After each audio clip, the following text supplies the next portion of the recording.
এইপিনে হৈ গ'ল দেউতাৰ ৰুটি দুখন আৰু ধুনীয়া কৰি ঘি দি বনাই দিলোঁ দেউতাৰ ৰুটি দুখন কাৰণ একদম মানে দেৰি কৰি খোৱাৰ কাৰণে ৰুটি একদম মানে টাইট হৈ যায় সেইটো কাৰণে ঘি দিলে একদম ধুনীয়া হৈ থাকে আৰু হটকেছত ভৰাই থৈ দিলোঁ আৰু মানে দেউতা আমি খোৱাৰ পিছতহে দেউতাই মানে দেৰি কৰিহে খায় লাষ্টত খায় তাৰ কাৰণে হটকেছত থ'লে ধুনীয়া গৰম হৈ থাকিব ৰুটি আৰু এতিয়া দেউতাৰ মাছটো মানে ধুনীয়া কৰি মাছৰ তৰকাৰীও এতিয়া হটকেছতে ভৰাই থৈ দিম আৰু মাছৰ তৰকাৰীটো দেখিছে ইমান ধুনীয়া কালাৰ হৈছে আৰু মই হোৱাৰ পাছতে অকণমান খাই চাইছিলোঁ ইমান ধুনীয়া টেষ্ট হৈছে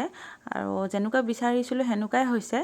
আৰু খালি বৰা দিব লগা আছে বৰাটো মই এতিয়া ভাজিয়ে আছোঁ আৰু সিপিনে বৰা ভাজি আছোঁ ইপিনে মানে দেউতাৰ ৰেডি হৈ গ'ল তাৰপিছত ৰেডি হোৱাৰ পাছতে এতিয়া মই বাচ্ছাবিলাকক ভাত দিম কাৰণ বাচ্ছাবিলাকে মানে একদম মানে কি ক'ম আৰু এইকেইদিন মানে তাহাঁতে খেলিব সময় পোৱা নাই পৰীক্ষা বুলি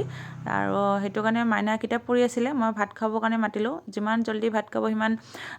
জল্দি শুব পাৰিব তাৰে কাৰণে ধমাধম ভাত দিলোঁ আৰু ভাত খাই না এতিয়া আৰু কিতাপ পঢ়িব কিতাপ পঢ়াৰ পাছতে আৰু জল্দি শুব লাগিব শোৱাৰ পাছতে ৰাতিপুৱা মৰ্ণিং উঠি আৰু কিতাপ পঢ়িবলৈ কাৰণ পৰীক্ষা এক্সাম চলি আছে মৰ্ণিং আছে পৰীক্ষা তাৰে কাৰণে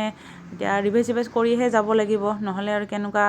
ধৰ পৰীক্ষা যে হ'ব মানে ইমান টান আৰু এইয়া আমাৰ মাইনা ক'বলৈ আছে ইমান টেষ্টি হৈছে মানে তৰকাৰী আৰু তাহাঁতে ব্ৰইলাৰ মাংস হওক লোকেল মাংস হওক যেনেকুৱাই হওক মানে তাহাঁতৰ মাংসৰ তৰকাৰী মানে লাগিবই আৰু মাছৰ তৰকাৰী যিকোনো মাছৰ তৰকাৰী মানে খাব নিবিচাৰে আৰু কেতিয়াবা জোৰ কৰিহে গালি পাৰিহে খুৱাওঁ আৰু দালিটো দেখিবই নোৱাৰে আৰু এইটো কাৰণে আৰু ইপিনে মাহঁতকো সিপিনে মাহঁতে বাবুহঁতে খাই আছে লগতে এতিয়া মই ভাত ল'লোঁ বাই আৰু মই এতিয়া খাওঁ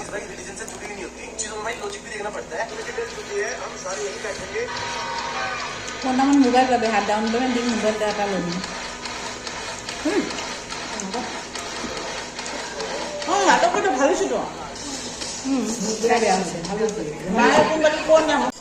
যখন জানতো যখন ইমান পরিপাটি দিয়ে